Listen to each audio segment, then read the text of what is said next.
Hey everyone, कैसे हैं आप सब। Welcome to coding junction. मेरा नाम है मुंतज़िर आलम। वेब डेवलपमेंट की एक नई वीडियो में हम आपका स्वागत करते हैं। जैसे कि पिछले वीडियो में हमने कुछ बेसिक टैग कवर की थी और देखा था कि एक एचटीएमएल फाइल में कोड कैसे की जाती है।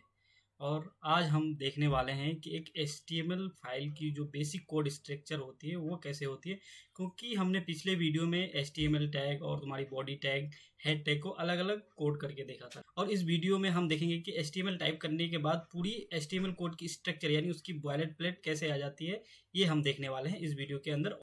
तो चलिए बढ़ते हैं हम अपनी वेब नाम की फाइल में, जो हमने पहली वीडियो में बनाई थी, और डे वन नाम से जो हमारा एचटीएमएल पेज बनाया था उसमें बढ़ते हैं। तो चलिए सबसे पहले हम अपनी पेज को सबलाइन में ओपन कर लेते हैं।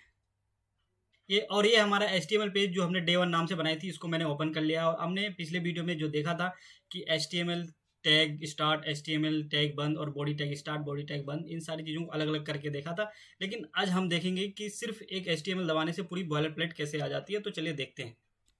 चलिए सबसे पहले हम अपना HTML टैग को टाइप करते हैं और साथ ही साथ ये हमारा सजेशन में जो दिखा रहा है HTML करके, इस पर क्लिक करते हैं, यानी इस पर एंटर दबाते हैं। तो ये हमारा HTML पेज का जो भी बॉयलर प्लेट होता है वो हमारे सामने आ चुका है। पिछले वीडियो में हमने एक एक टैग को अलग अलग कवर किया था और अलग अलग इसकी क्लोजिंग और स्टार्टिंग की थी, लेकिन ये हमारे सामने एक साथ आ गई है। तो चलिए इस बॉयलर प्लेट को सबसे पहले समझते हैं। तो ये बॉयलर प्लेट में सबसे पहले हमारा आ जाता है डॉक टाइप HTML, यानी हम ब्राउज़र को बता रहे हैं कि जो हमारा ये पेज है ये हमारा HTML फॉर्मेट में है। तो जैसे कि ब्राउज़र हमारी HTML पेज के अलावा और भी बहुत सारी डॉक्यूमेंट फाइल को, यानी बहुत सारी फाइल डॉक्यूमेंट फाइल को सपोर्ट करती है।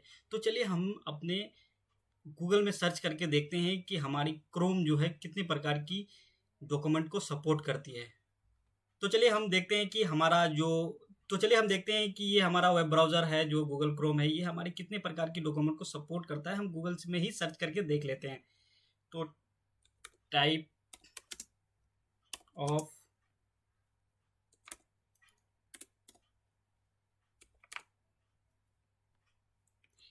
ये हमारा आ चुका है, type of document browser can understand. तो आप हमें यहाँ देख सकते हैं कि ब्राउज़र बहुत सारी फॉर्मेट को समझता है, जैसे हमारे PNG, PDF, TXT, इस प्रकार की बहुत सारी फाइल टाइप को समझता है, यानी अंडरस्टैंड करता है। तो इसीलिए हम अपने ब्राउज़र में, यानी सबसे पहले हम डॉक टाइप में, इसलिए हम HTML बता रहे हैं, ब्राउज़र को हम बता रहे हैं कि ये हमारा जो फाइल है ये HTML फाइल के अंदर है। और उसके बाद आता है ये हमारा HTML टैग। जैसे कि हमने पिछले वीडियो में समझा था कि ये HTML टैग क्या होता है। HTML टैग हमारी HTML पेज की मेन पेरेंट टैग होती है और इसके अंदर ही सारा कोड होता है। इसके अंदर भी जितने प्रकार की कोड हम करते हैं इसके अंदर ही आता है। और साथ ही साथ ये हमारा आ जाता है हेड पार्ट और बॉडी पार्ट। जैसे कि हमने बताया था कि हेड पार्ट में क्या होता है। हेड पार्ट में हमारे जिससे CSS की प्रॉपर्टीज़ और जावास्क्रिप्ट के लॉजिक्स यूज़ होते हैं। और साथ ही साथ हमने बताया था कि बॉडी पार्ट में क्या यूज़ होता है। बॉडी पार्ट बेसिकली इसलिए यूज़ होता है कि हम ब्राउज़र में जो भी चीज़ शो करते हैं, जो भी चीज़ दिखाते हैं, वो ब्राउज़र को जो भी हम लुकअप में यानी उसकी व्यूज़ में दिखाते हैं वो हमारी बॉडी के अंदर आती है। जैसे कि हम देख रहे हैं कि हमारे हेड टैग के अंदर बहुत सारी मेटा टैग पहले से ही, यानी हेड पार्ट के अंदर मेटा टैग्स दिए हुए हैं। तो ये बेसिकली मेटा टैग्स होते क्या हैं? बेसिकली मेटा टैग्स ये होते हैं कि हमारी जो कीवर्ड है, यानी वेबसाइट के अंदर, यानी वेब पेज के अंदर जो कीवर्ड है उसको डिस्क्राइब करने के लिए होता है ये मेटा टैग्स।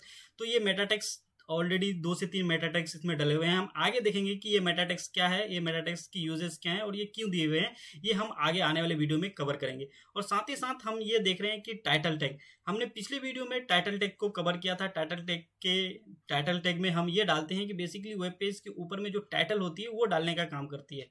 और साथ ही साथ हम ये भी बात करने वाले हैं कि हम इस कोर्स के अंदर सबलाइम टेक्स्ट को क्यों यूज़ में ले रहे हैं और हम इसमें हमारे नोटपैड को क्यों यूज़ में नहीं ले रहे हैं। तो बेसिकली नोटपैड और सबलाइम टेक्स्ट में इतना डिफरेंस होता है कि नोटपैड क्या होता है, ये हमारी जो भी टैग है उसमें सारी चीज़ लिखनी पड़ती है, हमारी ऑटो सजेस्ट में कुछ भी नहीं आता। लेकिन ये सबलाइम टेक्स्ट में क्या होता है, हम किसी भी टैग की 1-2 वर्ड यानी 1-2 कीवर्ड लिखते हैं तो वो हमें सजेशन में दिखाने लगती है कि ये आप आगे ये लिखने वाले हैं, उसके हिसाब से आप उसको टाइप कर लेते हैं। बेसिकली हम सबलाइम टेक्स्ट का इसलिए यूज़ करते हैं कि हमारी कोड करने में आसानी होगी, यानी हेल्प होगी, कोड करने में ज़्यादा उलझने नहीं होगी।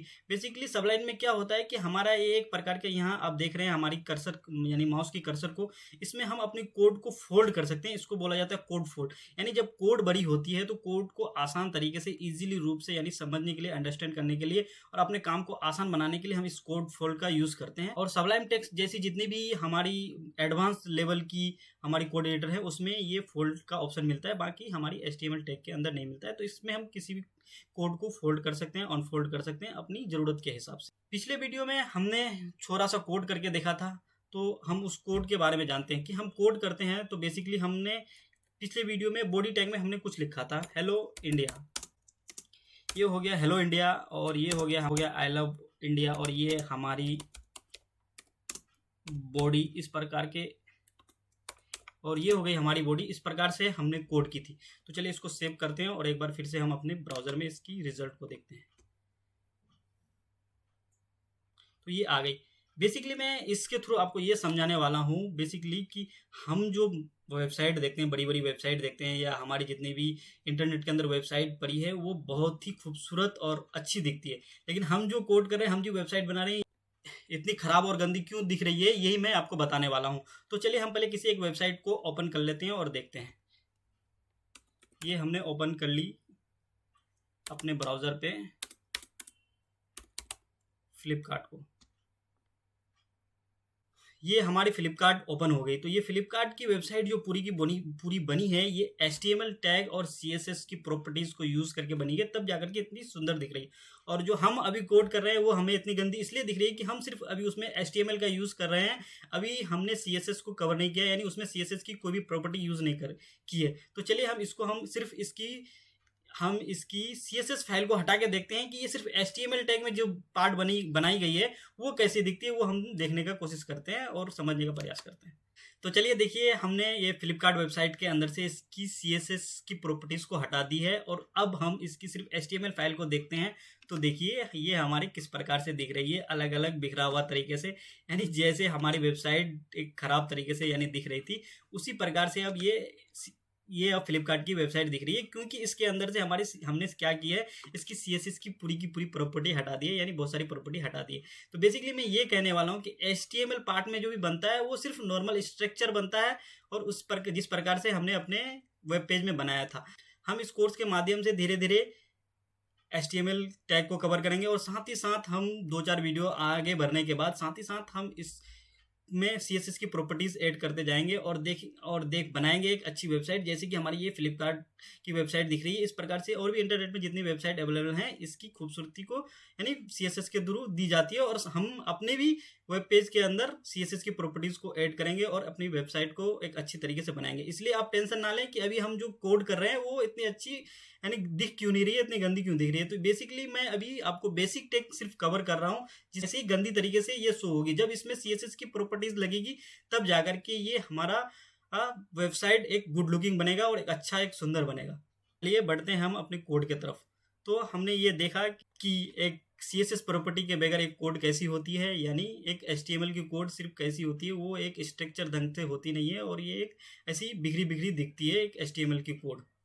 तो हमने डिस्क्राइब किया कि ये हमारा बॉयलर प्लेट क्या होता है। बॉयलर प्लेट में सारी चीज़ें एक साथ आ जाती है, इसलिए आपको HTML स्टार्ट, HTML क्लोज, ये सारी चीज़ें एक साथ नहीं लिखनी है। सिर्फ HTML टाइप करने से, उसकी पूरी बॉयलर प्लेट को सेलेक्ट करने से ये पूरी की पूरी कोड आपको दिख जाती है। हमने इस वीडियो में ये देखा, और साथ ही साथ हम ये देखने वाले हैं कि हम मान के चलो किसी भी कोड को, एक क्या होती है हमारी, होती है comment line. Comment line basically ये होती है कि हमारी कोड हमारी वेबसाइट के अंदर होगी, लेकिन ब्राउज़र में उसका कोई भी आउटपुट नहीं दिखेगा, इसको बोला जाता है कमेंट लाइन। तो चलिए हम किसी भी लाइन को एक कमेंट लाइन करके देखते हैं कि ये कमेंट लाइन होती कैसे है। तो सबसे पहले मान के चलो हमें इस लाइन को कमेंट आउट करना है, जो हेलो इंडिया हमारी दिख रही है पेज के अंदर। तो चलिए इसको हम कमेंट लाइन करके देखते हैं।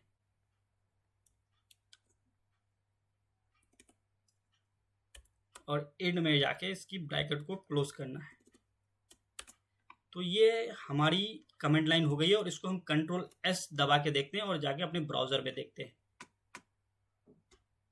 और देखिए कमेंट लाइन होने की वजह से हमारी ब्राउज़र से उसका आउटपुट यानी हट चुका है। बेसिकली कमेंट लाइन ये होता है कि कोड हमारी वेब पेज के अंदर होगी, लेकिन आउटपुट में वो कुछ भी नहीं दिखेगा, आउटपुट में उसका कोई रिजल्ट नहीं आएगा। कमेंट लाइन का यही मतलब होता है। बेसिकली हमने ये कमेंट लाइन की अपने कीवर्ड के थ्रू। इसको हम शॉर्टकट तरीके से भी कमेंट लाइन कर सकते हैं, वो कैसे चलिए हम देखते हैं। हम पहले कमेंट लाइन को हटाते हैं और इसको शॉर्टकट तरीके से कमेंट लाइन करके देखते हैं। तो चलिए बेसिकली हमको इसको कमेंट लाइन करना है, तो हम क्या करते हैं, इसको पूरी की पूरी को सेलेक्ट कर लेते हैं।